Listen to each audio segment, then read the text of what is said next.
شلام عموخن خزيانا ميقرا كل دوكتيتون صورا تاويتون كل طوتا وبسيموثا من قنيثة العراقيثة سوريايثة قاو شباكة ديوذاعة عراقايا بهاوخ عموخن بآها تبقتا ديلانيثة لقاء خاص مأرخن قاوي خا كمرة ميقرا كلنا أيث إيقارة نضيف في هذا اللقاء الخاص حبر جليل هاو اب طوثانوثة مأرخونة لإلن قاو قنطرونة ين قليثة بورختها الذي بدوره يضيفنا في مقره المبارك في العاصمة الحبيبة بغداد.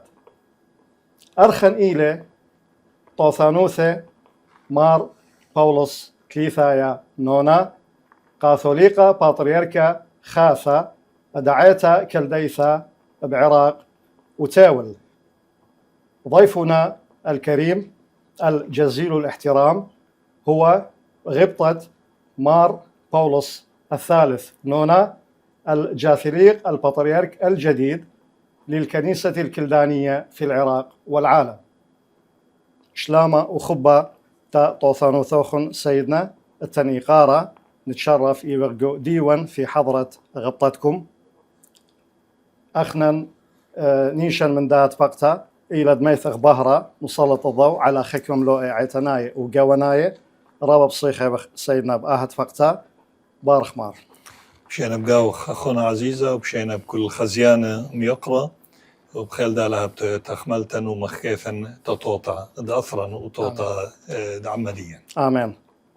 طوثانوثوخن خامن هرتب شورايا بين ما ذلنا انه يعني يدد سيدنا وكل خزيانا يدي اخنا لشانا يمايا الى لشان السورث التن يقاربها لشانا نطرخ له وبرسخ له ومخامخ له الى هردد انا يعني قد اي اجرتها رساله مطيه تا اكبر عدد امرخ من المشاهدين الكرام والى رساله محبه وسلام فخشون يعني استاذن غبطتكم وطوتي لان محكو خابب لشانا اربايا سبب آخر يعني لشانا اللغة وايلا مصعة وايلا وسيلة قبل طيفة فكرة. أهلا وسهلا بالتأكيد. بارك مع سيدنا. سؤال قما يا سيدنا السؤال الأول وإن كان تقليدي نوعا ما إلا أنه يناسب كمدخل قداها لقاء من هرت بتشربة خيوثة يعني نبذة عن السيرة الذاتية لغبطتكم الكانوتية والرعوية مع المؤلفات اللي أصدرتها غبطتكم. أنا من مواليد القوش في محافظة نينوى. كملت الدراسة في نفس القرية أو القصبة وبعد ذلك دخلت المعهد الكهنوتي في بغداد سنة 1985 وأنهيت الدراسة سنة 1991. ارتسمت كاهن خدمت في القوش إلى سنة 2000. كملت الدراسة في إيطاليا روما إلى سنة 2005. بعد ما أنهيت الدراسات العليا رجعت مرة أخرى إلى القوش وكملت الخدمة وكنت أيضا أستاذ في كلية بابل الفلسفة واللاهوت. بعد ذلك اخترت كرئيسة ساقفة لأبرشية الموصل بعد اغتيال واستشهاد المطران بولس فرج رحو. خدمت في الأبرشية من سنة 2010 إلى 2014. هذاك الوقت لما طلعنا كلنا أنا وكل الشعب ناس كثيرة بسبب هجوم داعش على المنطقة. بعد عدة أشهر قضانا في إقليم كردستان خاصة في محافظة أربيل وعنكاوة بلدة عنكاوة. السينودس الكلداني اختارني أكون مطران لأبرشية أستراليا فخدمت في أبرشية أستراليا إلى سنة 2026 كاختياري لبطريرك الكنيسة الكلدانية. نعم بارك مار سيدنا بارك سيدنا. كيف كان شعور غبطتكم الجزيل الاحترام وكيف كان تعامل غبطتكم عند صدور قرار السينودس المنعقد في روما باختيار غبطتكم بطريركا للكنيسة مع ما يحمله هذا الموقع من أهمية بالغة ومسؤولية كبيرة؟ صعب أنه نحدد بالضبط الشعور في ذاك الوقت، لكن عدة أمور مع بعض. بالتأكيد الرهبة أول شيء، القلق من المسؤولية الكبيرة والشعور بمسؤولية كبيرة جدا.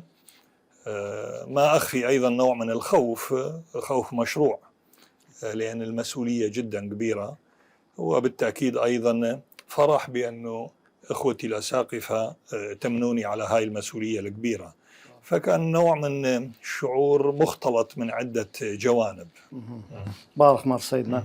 من حديث غبطتكم الجزيل الاحترام في البداية قبل هذا التنصيب والاختيار المبارك، غبطتكم أيضا توليتم مسؤولية رئاسة أبرشيات في داخل الوطن الحبيب وفي خارجه. الآن سيدنا وغبطتكم الكريم على رأس الكنيسة، من خلال تجربة غبطتكم في الرعاية في الكنيسة، هل هناك بعض التصورات أو الأفكار أو الرؤى المسبقة لغبطتكم عن بعض الملفات أو المحاور التي ربما تتطلب نوعا من إعادة التنظيم أو المواكبة أو التطوير في بعض مفاصل الكنيسة بشكل عام؟ أعتقد التحدي الكبير اللي تواجهه كنيستنا وأيضا الكنائس الشرقية الأخرى هو موضوع التوازن بين الداخل والخارج. نقصد بالداخل منطقة الشرق، بالنسبة لنا العراق بالتأكيد وأيضا بلدان الشرق، وجود المسيحيين الكلدان في هالبلدان وبلاد الانتشار. التوازن والعلاقة تحتاج إلى عمل جدا كبير، تحتاج إلى أولا تفكير بآليات معينة تخلي الصلة والروابط موجودة دائما بين الأجيال اللي دا تنشأ في الداخل والأجيال اللي تنشأ في الخارج، حتى نكون دائما كنيسة واحدة. هذا تحدي ليس هو فقط تحدي كنسي، هو تحدي اجتماعي أيضا، تحدي ثقافي به عدة مجالات وأبعاد. فأعتقد هو جدا ضروري العمل على هالموضوع، أنه شلون الكنيسة تخلي الروابط مستمرة اجتماعيا كنسيا إيمانيا ثقافيا بين الداخل والخارج. لأن مثل ما حضراتكم تعرف تغير البيئة أو اختلاف البيئة التي الفرد يقوم بها وينشأ بها تأثر على طريقة التفكير، تأثر على طريقة التعامل، تأثر أيضا على طريقة رؤية الإيمان وعيش الإيمان. هذه كلها أبعاد لهذا التحدي الكبير اللي ضروري نتعامل معه. آمين. بارك الله سيدنا. مثل ما تعرف سيدنا غبطتكم الكنيسة مؤسسة حية، المسيحية رسالة حية متواصلة، والعالم يتطور، وتطور لا يقتصر على التكنولوجيا، إنما هناك أيضا تطور فكري، وبعض جوانب التطور هو التجدد والتجديد. ترى غبطتكم بعض المفاصل في الكنيسة غير الثابتة من الطقوس إنما المتحركة، هناك حاجة إلى التجديد في بعض هذه المفاصل لمواكبة التطور الفكري. بالتأكيد كل مؤسسة وكل جماعة لازم تتأقلم مع المتغيرات الثقافية والحضارية. الكنيسة كانت دائما تتأقلم مع الحضارات المختلفة طوال 2000 سنة. الكنيسة تأقلمت، كانت دائما تأون الأمور بشكل صحيح بالقضايا اللي تحتاج إلى تغيير، مو من القضايا اللي تفضل بها أنه هي الثابتة. فمن ضمن القضايا التي تحتاج إلى إعادة نظر ما قلت قبل شوية حول المتغيرات الاجتماعية والثقافية والفكرية وأيضا الأخلاقية والسلوكية، متغيرات جدا كبيرة. العالم دا يتغير ثقافيا ودا يغير نظرته إلى الكثير من الأمور الأخلاقية والقيمية والمبدئية. بالتأكيد نحتاج إلى إعادة نظر شلون الكنيسة تتعامل مع هالأمور، شلون مؤمنين يتعاملون مع هالأمور. نعم سيدنا. من خلال حديث غبطتكم سيدنا، أنا أؤمن لسابق معرفتي تشرفي بمعرفة غبطتكم أنه إجابة غبطتكم ستكون إيجابية. مع ذلك مطلوب مني أن أسأل إلى أي درجة تؤمن غبطتكم بدور العلمانيين في الكنيسة، وتحديدا شرائح الشباب، المرأة، إلى جانب اللجان التي يمكن أن تساعد الكاهن سواء في الرعية أو الراعي في الأبرشية في تمشية أمور الرعية والأبرشية؟ مبدئيا أفضل استخدام كلمة المؤمنين عوض بدلاً عن العلمانيين. العلمانيين. المؤمنين كلنا في الكنيسة مؤمنين، أكيد. لكن كل مؤمن عنده دوره وعنده هبته، عنده رسالة في الكنيسة. لهذا ليس هناك موهبة أحسن من موهبة أخرى وأفضل من موهبة أخرى، هناك مواهب مختلفة. الشيء الذي يجمعنا كلنا إن كان كليريكي، يعني أقصد كاهن، مطران، بطريرك، وإن كان شخص مؤمن عادي بأي موهبة كان، الكل يجمعهم شيء واحد، هو إيمان واحد وروح واحدة، لكن المواهب مختلفة. لهذا ضروري جدا أن نعرف أنه كل فعل في الكنيسة، كل عمل في الكنيسة مهما كان صغير هو موهبة. بهالمعرفة، بهالإدراك الذاتي لمواهبنا ودورنا في الكنيسة، الكنيسة بالتأكيد تسير بشكل جيد وستسير بشكل جيد. إذن أول نقطة في هذا الموضوع وأهم نقطة، ويمكن هي النقطة الوحيدة، أنه معرفة أنه دورنا في الكنيسة مهما كان هو موهبة من الله. آمين. علينا أن نحققها وعلينا العمل بها. آمين. بارك مار سيدنا، بارك سيدنا. في حديث غبطتكم الطيب قبل قليل تطرقتم إلى موضوع المواكبة والتطورات. لو سمحتم لي غبطتكم أنتقل إلى موضوع آخر قريب من هذا الطرح اللي هو التحديات. أيضا لو سمحتم لي غبطتكم، أنا أشبه الكنيسة اليوم بالقارب الذي يتأرجح وسط أمواج أمام ريح عاتية في بحر. التحديات كثيرة، ومنها زيادة المد العلماني، ومن ذلك عذرا المثلية، ومن ذلك الزواج المدني خارج الكنيسة في المحاكم، تأقلم بعض شرائح مجتمعنا المسيحي الشرقي في المجتمعات الغربية، لا سيما مثل ما تعرف غبطتكم اليوم عدد كبير من أبناء كنيستنا من شعبنا السوري المسيحي في العراق بشكل عام هم في بلدان الاغتراب.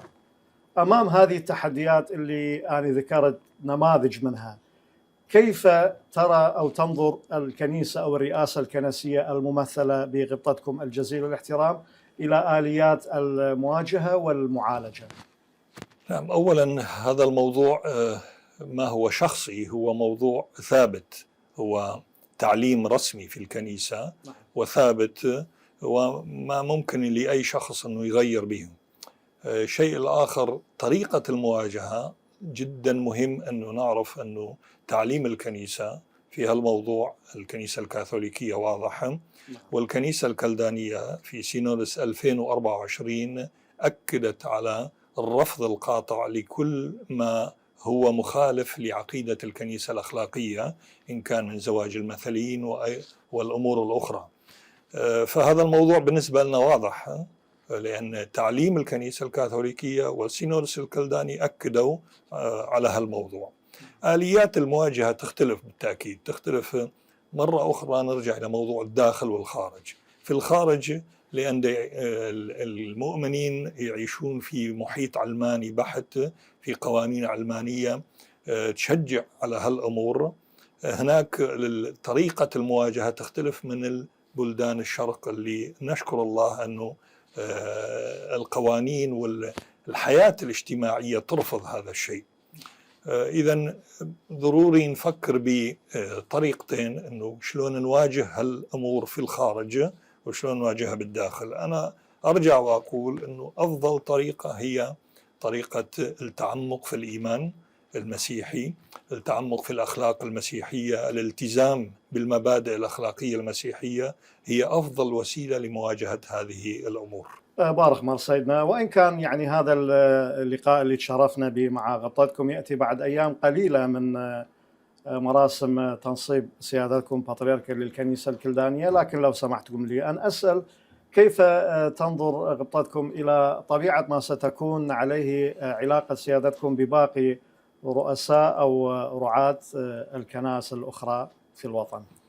أولا حاليا تجمعني ومنذ فترة مع أكثرية الإخوة رؤساء الكنائس في العراق علاقة طيبة، علاقة خوية مع غبطة البطريركين الموجودين في العراق، علاقة صداقة وأخوة، وأيضا مع باقي رؤساء الكنائس في العراق.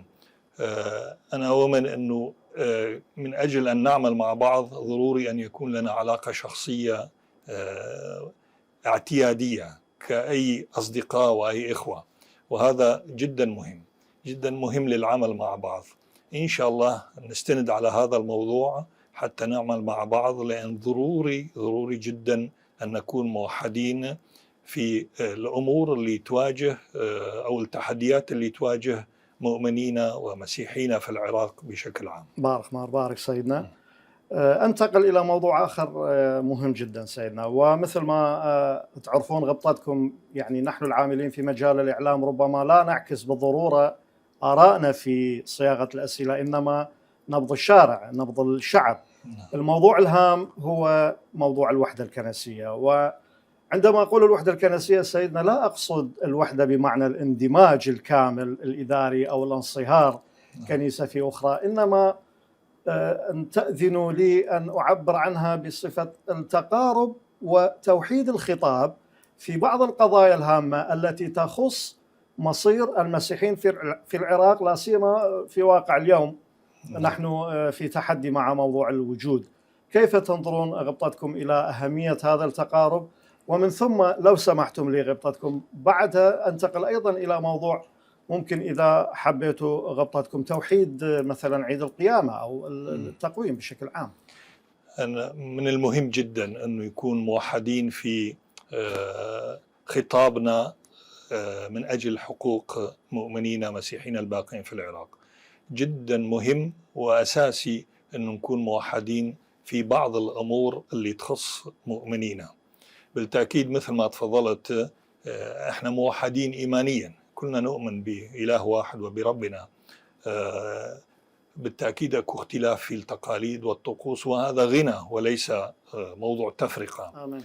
لكن الشيء اللي ضروري يجمعنا وسنعمل بالتأكيد عليه مع كل الإخوة الآخرين هو كيفية توحيد الجهود من أجل نيل الحقوق، من أجل الاستحقاقات التي من الضروري أن يكون لمؤمنين وشعبنا هنا في بلدنا العراق أن يكون لها، وأيضا من الأمور الأخرى اللي هي من حقهم. فهذا راح نعمل بالتأكيد مع الإخوة الآخرين بشكل جدي جدا عليه. ما شاء الله. بخصوص الموضوع الآخر توحيد عيد القيامة، هنا هذا الموضوع لا يخص شخص واحد ولا شخصين، هذا يخص الكنيسة كلها. هناك أمور ليست في يد شخص، لازم تناقش في الكنائس كلها، ولازم يكون أكو اتفاق كنسي في هذا الموضوع. إن شاء الله نعمل على هذا الشيء، إذا ربنا وفقنا إن شاء الله يكون شيء جيد إن شاء الله. إذا سمحتم غبطتكم لي ببعض التفصيل في هذا المجال، يعني مثل ما تعرفون غبطتكم أكيد أنه المجامع السينودوسية للكنائس المشرقية والأرثوذكسية اتخذت قرار منذ عدة سنوات بتوحيد عيد الميلاد اللي كانت بعض الكنائس تحتفل به في 7/1 وحدتها ليكون في 25/12 من كل عام، وعلما أنه هو موعد رمزي. يعني بالنسبة لعيد القيامة هو حدث تاريخي، يعني هناك عدة طروحات يتم تداولها في الأحاديث العامة وفي وسائل الإعلام، أنه إذا استطاعت المجامع السينودوسية اللي مثل ما تفضل غبطتكم هي السلطة الأعلى أن تتفق على موعد محدد، كأن يكون بعد عيد الفصح مثلا، أو كأن يكون بعد الأحد الأول من شهر نيسان أو الأحد الثاني من شهر نيسان. لا سيما انطلاقي من هذا السؤال سيدنا هو أنه الإنجيل التقويم موضوع بشري ليس منزل، وما تحلونه غبطتكم على الأرض محلول في السماء، وما تربطونه على الأرض مربوط في السماء. نعم. مرة أخرى أؤكد الموضوع ليس شخصيا أنا أحب أن يكون هذا الشيء. جميل.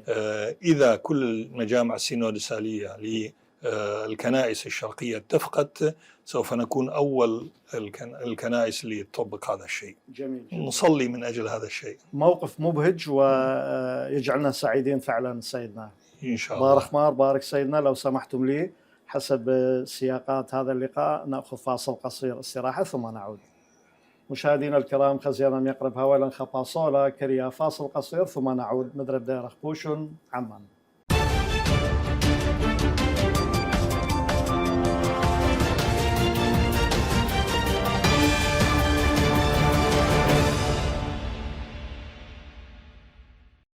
خزيانا يقرأ مدري ديارخ عموخن التممت السهمة ريانا من داها اتفقت دي لنيثا. نعود إلى حضراتكم لإتمام الجزء الثاني من هذا اللقاء الخاص الذي شرفنا فيه غبطة مار بولس الثالث نونا جاتليق بطريرك الكنيسة الكلدانية في العراق والعالم. بارك مار، بارك سيدنا. عدة محاور ناقشناها في الجزء الأول، قدوا جزء التنبياشة بعض الأسئلة حول مواضيع معينة.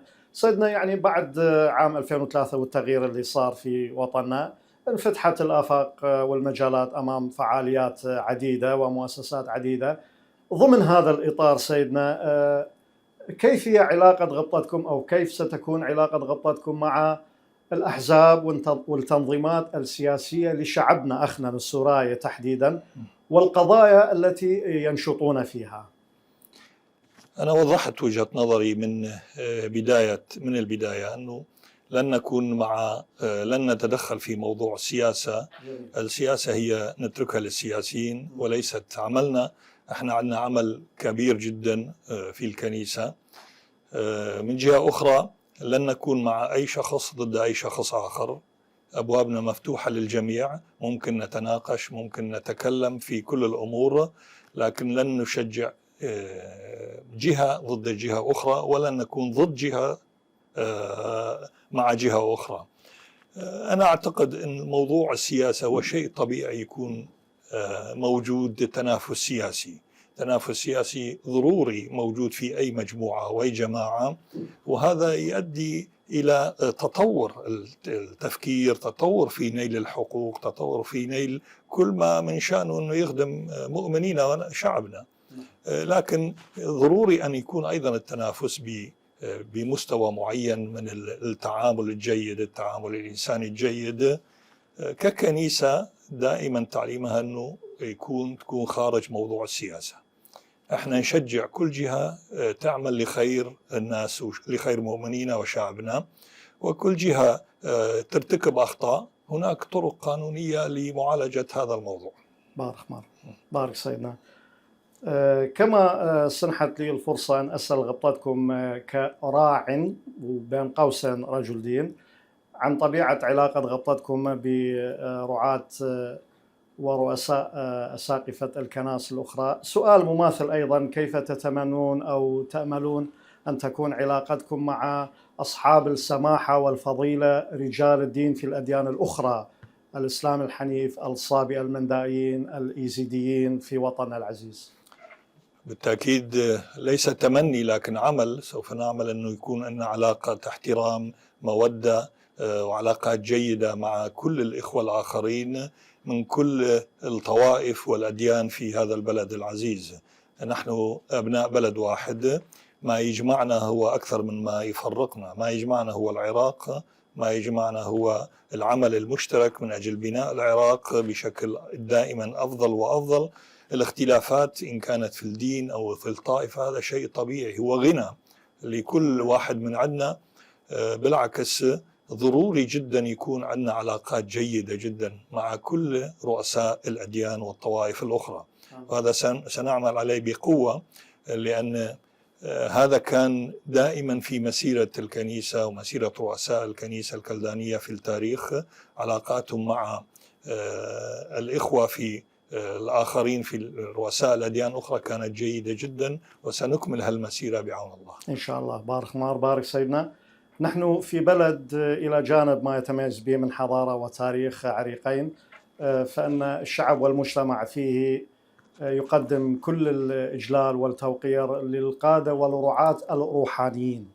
وغبطتكم منذ ما بعد مراسم تنصيبكم التقيتم بالعديد من الشخصيات المسؤولة في البلد من الرئاسات جميعها، وأيضا من القادة السياسيين وربما مسؤولين آخرين.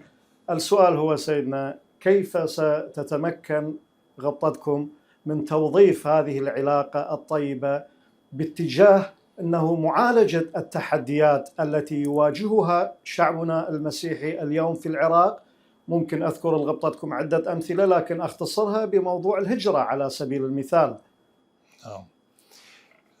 هناك شقين للجواب لهذا السؤال. الشق العام يخص البلد كعراق كلها. هناك تحديات لأن المسيحيين هم عراقيين، فهناك تحديات تخص كل الشعب العراقي. الموضوع الأمن، موضوع الاقتصاد القوي، موضوع البيئة الجيدة للعيش، هذا يخص كل العراقيين. الشق الآخر هو اللي يخص المسيحيين. نحن نؤمن أنه من أجل إبقائهم في هذا البلد وتشجيعهم على البقاء وعدم الهجرة، من الضروري تتوفر عدة أمور أساسية. واحدة من الأمور الأساسية هي وسيلة العيش وضمان وسيلة العيش. اليوم العالم وصل إلى مرحلة لم يعد يؤمن بالشعارات والنظريات الفكرية فقط، يؤمن فقط في ما يجعله يعيش على أرض معينة ويكون عنده ضمان لمستقبل عيشه في هذه الأرض. فهذا ما ممكن نختصره في موضوع الاقتصادي، أنه إذا المؤمنين المسيحيين يكون عندهم ضمان أنه عندهم أعمال وأشغال ووظائف في هذا البلد، وهذه الأعمال والأشغال والوظائف مضمونة في المستقبل، أعتقد هذا أول وأهم نقطة تجعلهم يستقرون في هذا البلد. الشيء الآخر بالتأكيد البيئة الآمنة. البيئة الآمنة هذه تخص أيضا كل البلد، لكن لأن احنا مكون صغير فبالتأكيد نطلب أكثر أن البيئة تكون آمنة. بيئة نقصد بها أي مكان نعيش بينه، إن كان في المدن، إن كان في القصبات، إن كان في القرى. والشيء الثالث والمهم هو الحقوق العادية الموجودة في الدستور العراقي واللي تضمن حقوق المكونات كلها. ضروري جدا أنه تتحقق بشكل عادل وسليم. آمين. بارك الله سيدنا.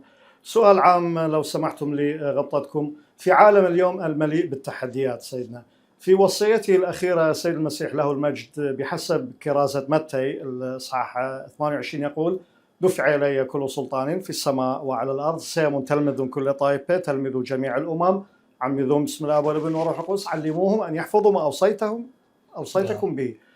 سيدنا ككنيسة بشكل عام، لا أقصد الكنيسة الكلدانية فقط، كنيسة المسيح بشكل عام في عالم اليوم، إلى أي حد استطاعت أن تجسد أو تطبق هذه الوصية العظيمة في ظل هذه التحديات متعددة الأوجه؟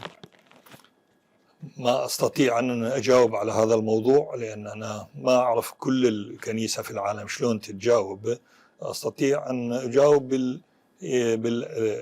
بشكل محدود في الأماكن اللي خدمت بها أو في البلدان اللي خدمت بها وفي معرفتي ببعض الأمور. أعتقد الكنيسة تواجه تحديات كبيرة في هذا الموضوع. طريقة الإرسال وطريقة تحقيق الرسالة تختلف من مكان إلى آخر، من زمان إلى آخر، من حضارة إلى أخرى. ممكن اليوم الرسالة تتحقق فرضا في الكلام، ممكن في مكان آخر الرسالة تتحقق في النموذج، في المثال الصحيح، ممكن في مكان آخر أو مع مجموعة أخرى بشرية تتحقق من خلال العمل. إذن تحقيق رسالة ربنا يسوع تختلف من وقت إلى آخر ومن حضارة إلى أخرى ومن ثقافة إلى أخرى. ممكن مثل ما قلت إن كان في نقل الكلام، إن كان في النموذج، إن كان في العمل، وإن كان أيضا في تبادل المحبة والخبرات الإنسانية والقيم الإنسانية الصحيحة. آمين. طيب سيدنا، سؤال افتراضي لا يتعلق بالغيب، لا يعلم الغيب إلا الله. كيف تتمنون أن يكون عهدكم في السدة البطريركية للكنيسة الكلدانية؟ ونتمنى لغبطتكم الصحة والسلامة والعمر المديد. بمعنى آخر سيدنا، يعني سؤال افتراضي، إذا افترضنا أنه جاء مؤرخ بعد 10 15 20 سنة أراد أن يكتب عن الكنيسة الكلدانية في عهد غبطة البطريرك مار بولس الثالث نونا. ما الذي تتمنى أن يتضمن هذا التأريخ كتوقع وتمني وليس كرجل بالغيب؟ صعب جدا الجواب، لكن أتمنى أنه يكون أنه العلاقات الإنسانية المسيحية العادية كانت جيدة بين مختلف شرائح الكنيسة ومختلف الكنائس. هذا التمني الأفضل، أنه نكون ناس عاديين، ناس بسطاء، ناس نحب بعضنا رغم اختلافنا الفكري، اختلافنا ممكن في الاختيارات واتخاذ القرارات، لكن يكون علاقاتنا جيدة. هذا الشيء هو بنظري أساس كل شيء آخر. إذا يكون أكو علاقات جيدة إنسانية مبنية على قيم مسيحية صحيحة، فهذا التمني الأكبر. أكيد. بارك مار سيدنا إن شاء الله. لا أحب أن أطيل على غبطتكم وعلى وقت غبطتكم، لا سيما في ظل كثرة الالتزامات. تشرفنا بهذا الوقت اللي منحت غبطتكم لنا سيدنا.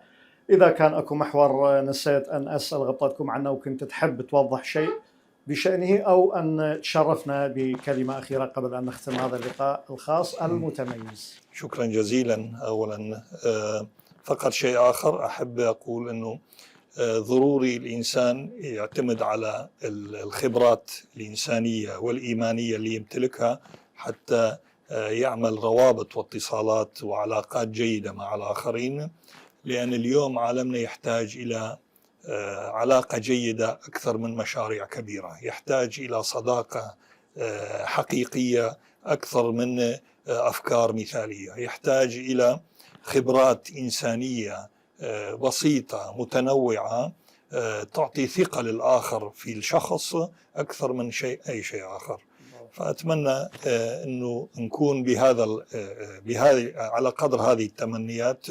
وأشكركم جدا، أشكر القناة العراقية السريانية وأشكر كل المتابعين. بارك مر، هذا واجب سيدنا. نشكر غبطتكم كثيرا على الوقت اللي أتحتوه لنا. نحن في الوقت اللي كمؤمنين وكشعب نصلي ونتمنى لغبطتكم أن تتوفقوا ببركة الرب طبعا في إدارة شؤون الكنيسة. أيضا نطلب بركة صلواتكم الأبوية لنا. ربنا يبارك بكم. بارك مار، بارك سيدنا، شكرا جزيلا. أهلا وسهلا. خزيانا الميقرة مطايخ الختمت آهات فقطة نصل إلى خاتمة هذا اللقاء الخاص المتميز إيوا عم طوثانوثة مع غبطة سيدنا مار بولس الثالث نونا الجاثليق البطريرك الجديد. دعاية قدشتا كنيستنا المقدسة الكلدانية في العراق والعالم. آمل أن تكونوا قد استفدتم بما فيه شيء الكثير من هذا اللقاء. هل خلق يا ثاثيان تقبلوا محبتنا وتقديرنا.